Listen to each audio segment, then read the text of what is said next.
नादिन Indus delta वारे इलाइक़े कारोछान में समुंड अंदर मिठो पानी अचण खां पोइ मालवंद माण्हुनि जे चेहरनि ते मुरकूं विखरी आयूं आहिनि। इन हवाले सां वधीक तफ़सील ॿुधाइण लाइ असां सां वीडियो लिंक मौजूदु आहे मेहरान टीवी जो रिपोर्टर अब्दुल रशीद पंवर।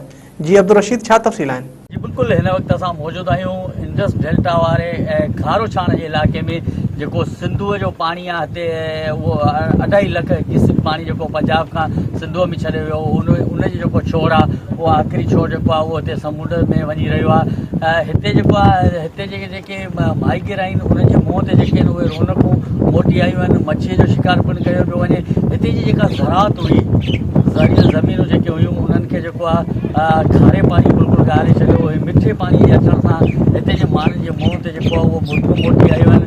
मुंहिंजो कैमरामैन तव्हांखे ॾेखारींदो हले त हीउ पाणी जेको आहे उहो आख़िरी जेका छोड़ आहे सिंधुअ जी उहा बिल्कुलु हिते आहे। ऐं हिते जेको आहे 2.5 लख क्यूसेक पाणी आहे जेको हिते छोड़ कयो वियो आहे। हिते जे माण्हुनि जो चवणु आहे त हिन में जेको आहे उहो 5 लख क्यूसेक पाणी सालाना अचे त असांजो बिल्कुलु असांजूं ज़मीनूं बि आबाद थींदियूं ऐं असांजे मच्छीअ जो जेको शिकार आहे उहो बि हिते थींदो।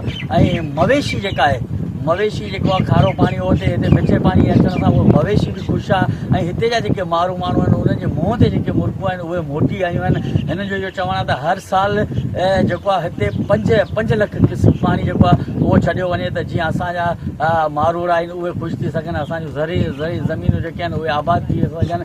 ऐं जेके हिते माहीगिर आहिनि उहे जेके मच्छीअ जो पिणु शिकार कंदा आहिनि त मच्छी पल्ले मच्छी जी सीज़न आहे। मिठे पाणीअ जे अचण सां जेको आहे उहो पल्लव मच्छी बि हिते ईंदी आहे। हिननि वधीक चयो त असांखे जेको आहे उहो 5 लख क्यूसेक पाणी जी ज़रूरत आहे। 2.5 लख पाणी असांजे लाइ कुझु बि न आहे, पर हिन जे अचण सां हिते जे जेको आहे माहीगिर आहिनि उनखे वॾो फ़ाइदो पहुतो आहे।